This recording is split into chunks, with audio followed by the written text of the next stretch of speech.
안녕하세요. 양스텔라입니다. 오늘도 함께 해주셔서 감사합니다. 앞으로 우리나라의 복지제도가 많이 바뀐다고 합니다. 윤석열 정부의 1년 동안은 아무래도 지난 정권에서 추진했던 복지정책의 영향으로 연속될 수밖에 없어서 예전에 비해 큰 변화는 없었지만 1년이 지난 이제는 본격적으로 윤석열 정부의 복지국가를 구체화하기 시작했는데요. 예를 들어 현금복지는 저소득층에만, 다른 복지 서비스는 중상층 이상에게도 양질의 서비스를 제공하는데, 이때 정부는 관리자 역할만 하고 민간 기업에서 질 좋은 복지 서비스를 공급하는 방식으로 변경한다고 합니다. 그러면 복지 혜택을 받는 대상자 기준이 더 확대되고 복지 수준은 더 올라가는 효과를 기대할 수 있다고 하는데요. 이 외에도 중장년을 대상으로 하는 일상 돌봄 서비스, 국민 긴급 돌봄 서비스, 노인 맞춤 돌봄 서비스, 지역사회 바우처 확대 등 앞으로 달라지는 복지 제도들을 소개해 드리겠습니다. 시청하시기 전에 좋아요만 한번 눌러주세요. 복지 제도는 주로 취약계층이 대상인 경우가 많은데요. 취약계층만 이용하던 복지 서비스를 중산층도 돈만 내면 이용할 수 있게 한다고 합니다.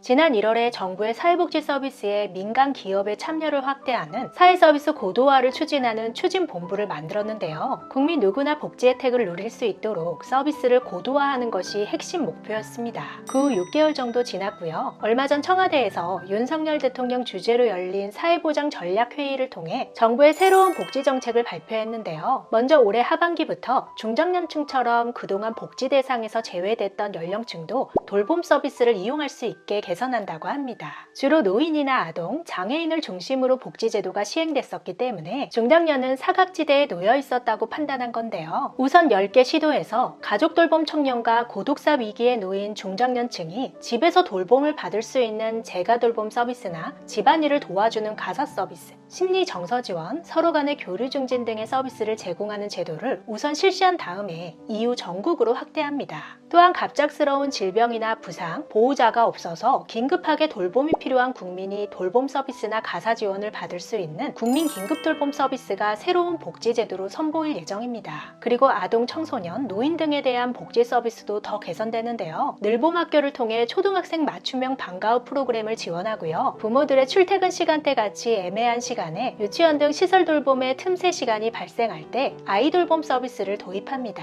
노인 돌봄은 경제적으로 어느 정도 여유가 있는 중산층의 눈높이에도 맞추기 위해서 고품격 돌봄 서비스를 복지 차원에서 도입하는 등 사회보장 서비스 자체를 시장화, 산업화해서 민간 기업의 경쟁을 유도하고 경제적인 효과와 함께 복지의 질을 높인다고 합니다. 정부의 사회보장 제도도 민간이 이끌어가는 산업화로 방향을 잡은 건데요. 이렇게 해서 전 국민의 사회 서비스 이용률을 40%로 확대하고 민간 기업의 복지 참여로 인해 일자리 60만 개를 만든다고 합니다. 그러면 사회복지사들을 비롯해서 요양보호사 등 복지와 돌봄과 관련된 일자리가 늘어날 전망이고요. 이와 관련된 자격증들이 더 유망해질 것이 예상됩니다. 하지만 반대 의견도 있고 부정적인 측면도 있을 수밖에 없는데요. 사회보장 제도라는 것이 경쟁체계인 자본주의 사회에서 소외될 수밖에 없는 취약계층을 보호해주는 것이 가장 큰 목적인데, 이런 복지제도에 경쟁체제를 도입하고 오히려 산업화하면 본질이 훼손된다는 우려가 생깁니다.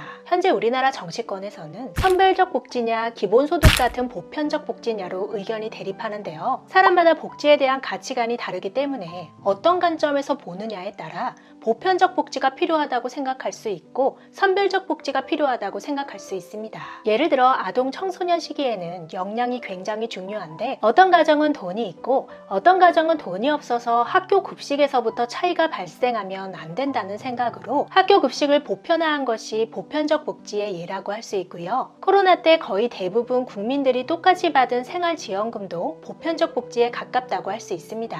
보편적 복지는 물가 상승으로 이어질 수 있는 우려가 있긴 하고요. 반대로 선별적 복지는 중위소득이나 재산 등을 기준으로 기초생활수급자분들에게 현금성 지원을 따로 구분해서 지급하는 것이 대표적인데요. 이때 최저로 필요한 생계비나 주거비, 의료비, 교육비 등의 기준은 시대별로 다르고 사람마다 생각하는 기준이 다르기 때문에 이 최저 생계비라는 기준을 모든 국민들이 동의할 수는 없습니다. 그래서 상황에 따라 보편적 복지와 선별적 복지가 적절히 조화롭게 맞춰져야 한다고 생각하는데요. 아무래도 기존의 선별적 선별적 복지가 주를 이뤘기 때문에 현재는 일부 혜택을 못 받는 분들의 불만이 많은 것 같습니다. 이미 지난 대선 때 복지에 있어서는 보편적 복지와 선별적 복지에서 국민의 의견은 선별적 복지가 근소한 차이로 앞섰던 것 같은데요. 현재 여러분들이 생각하는 우리나라의 바람직한 복지는 선별적 복지인지 보편적 복지인지 댓글로 남겨주시면 감사하겠습니다. 끝까지 시청해주셔서 감사합니다. 영상이 유익했다면 주변 분들에게 공유해주시고 다음 영상에서 우리 또 만나요. 오늘도 행복하세요.